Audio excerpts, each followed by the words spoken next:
Welcome back to multiple linear regression. In this problem, we're trying to predict heating costs in January.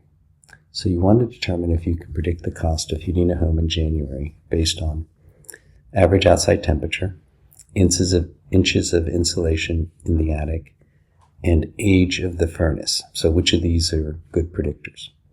You're going to conduct the appropriate statistical test of a significance level of 0.05 or 5%. Use the backward elimination method, which is what you saw in the last video, to select significant variables. Fortunately, this time we won't have to do as many runs, just 2 this time. All right, so the global, and this will pretty much always be the same for these, is that all the predictors are equal to 0, all the slopes are 0, and the alternative is that at least one of them isn't. The F statistic that we're trying to break is 3.24. Remember the last one was 2 point something, this one's 3 point something, I think the next one's going to be 4 point something. Normally the F will be somewhere between 2 and 4, the F critical, and if you're bigger than that, then for sure you're significant. Okay, let's go ahead and do our first run. So let's look at the data. And we're going to run the data analysis toolpath.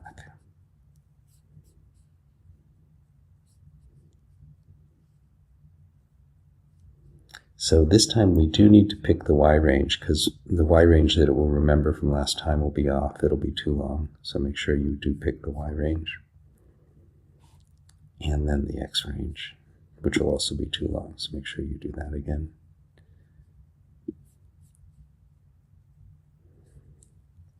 The output range. And then let's go find that spot for run 1. There we go. Did that same thing of forgetting to check the little labels box.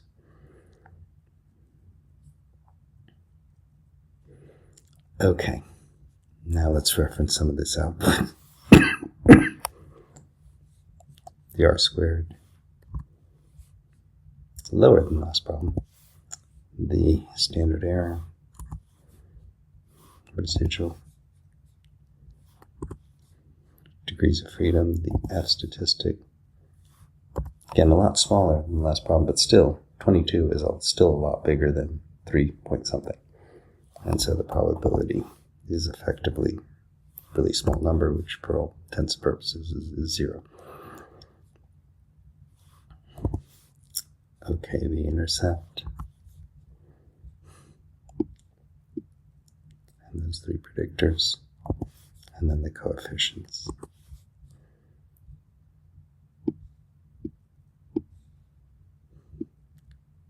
All right, and you can see here that based on p-value, we're going to eliminate the age in years of the furnace. So apparently that's not a good predictor. So maybe the old furnaces are still well built. But you can see that here. Here's the 2 significant predictors. If you're wondering why they're on the negative end, it's because they're saving us money, right? More insulation we have, more money we're going to save in heating.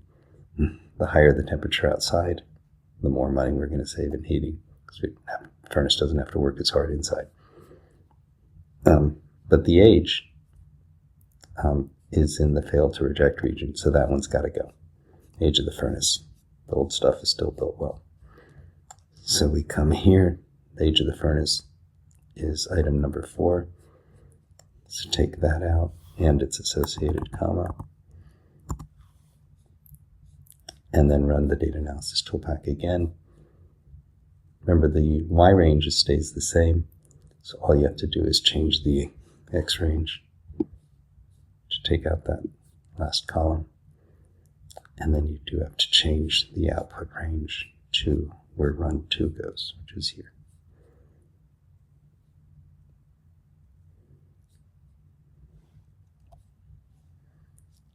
Okay, let's reference these values. There's the R squared,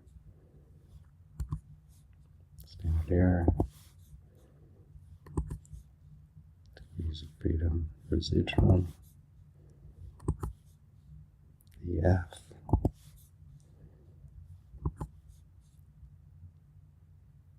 somehow I got that wrong.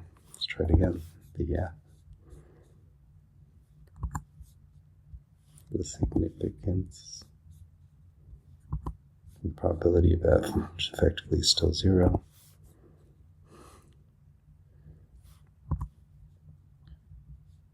Oh, sorry, intercept, copy that down.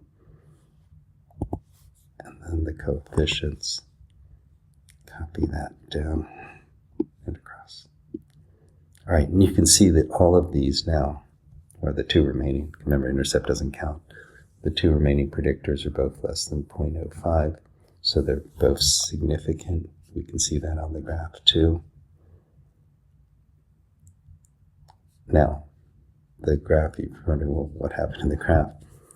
This is my bad. I didn't set this to go to the last run. There's 2 runs, so let's make this a 2. That gets, because it was sort of frozen in time. I'll try to fix that before I send it out to you, so you won't have to do that. Okay. Anyway, we're down to 2 predictors. They're both significant, so now we can answer the rest of the questions. If the test is, remember now, first global test, we could have actually answered these after the first run. If the test state goes beyond, so this one, the F is greater than the critical value, so we're rejecting. I mean, it's way out here, right? Probability of F is less than alpha, so we reject H0. And it means at least 1, and in fact 2 actually ended up being not equal to 0. And so it's statistically significant. All right, so let's go. What are we predicting? What we're predicting is cost, right? Isn't that what's the heading of that last column? Yeah, cost. So we're predicting cost to heat. Cost. How many predictors in the final model? 2. Remember, the intercept doesn't count. All right. Interpret the 490 intercept on the last run. Is this the cost to heat your home if the temperature outside is 0 degrees and you have 0 inches of insulation? And the answer to that is yes. Where's that 490 intercept on the last run? That's down here. You can see, there it is. The coefficient is 490. So it's going to cost you $490 to heat your house if you don't have, if it's 0 degrees outside and you don't have any insulation. Interpret the 290 prediction on the last run. Is this the cost to heat your home? Okay, so what are we talking about? That is in our prediction table here. So we'll get to that in a second. Let's come back to that one because I usually like to do that last. Let's first do these reference the graph questions. So for every inch of insulation added, how much can you expect to save on heating costs? And you're going to show this as a negative number because the cost is decreasing. So the insulation, the coefficient is negative 14.72. So save a lot. So negative 14.72 is what we'll save. Approximately, what is the raw negative critical value for insulation? So insulation is the black line, so about negative 9.87.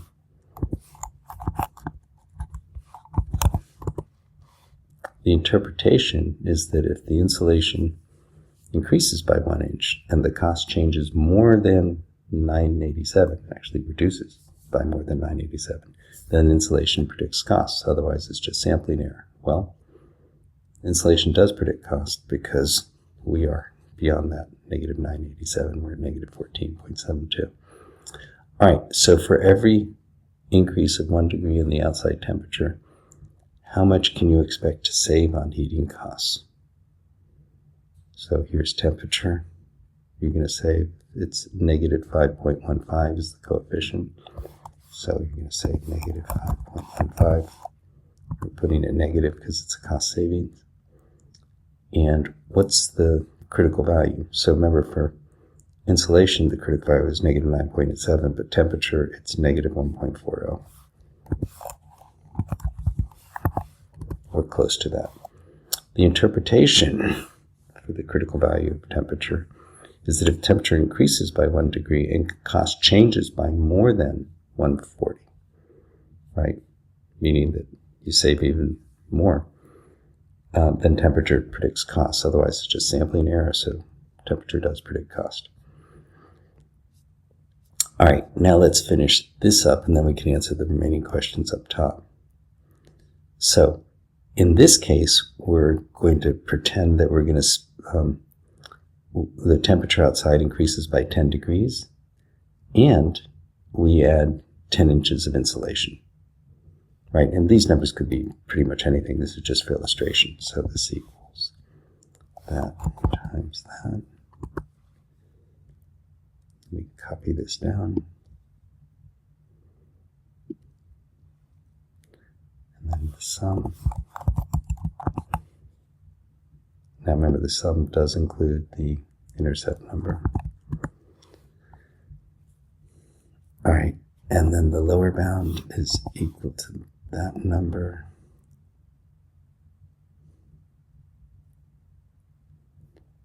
minus 2 times standard error,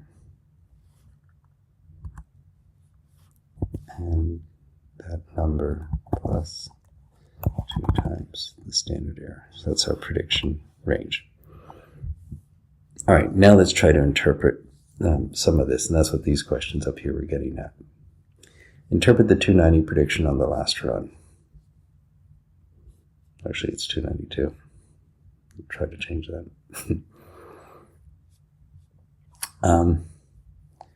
Is this the cost to heat your home if the temperature outside increases by 10 degrees and you add 10 inches of insulation? Yes. That's how we got that number. All right, there is a 186 to 398 swing. See, 186 to 398 swing. Will you save no matter what, even at the high end of that interval?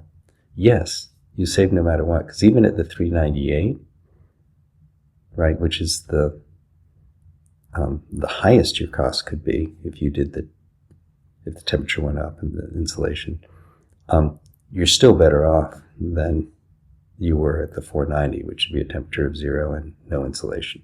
So you're still going to save.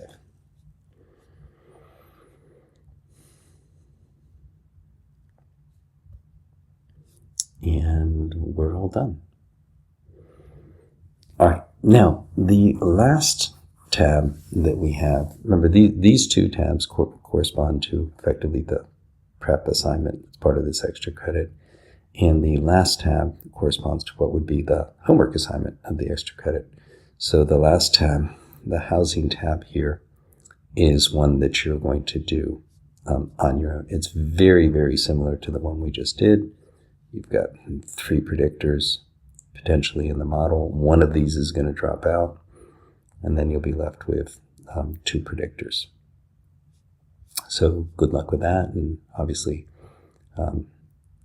ask your professor if you run into trouble with it.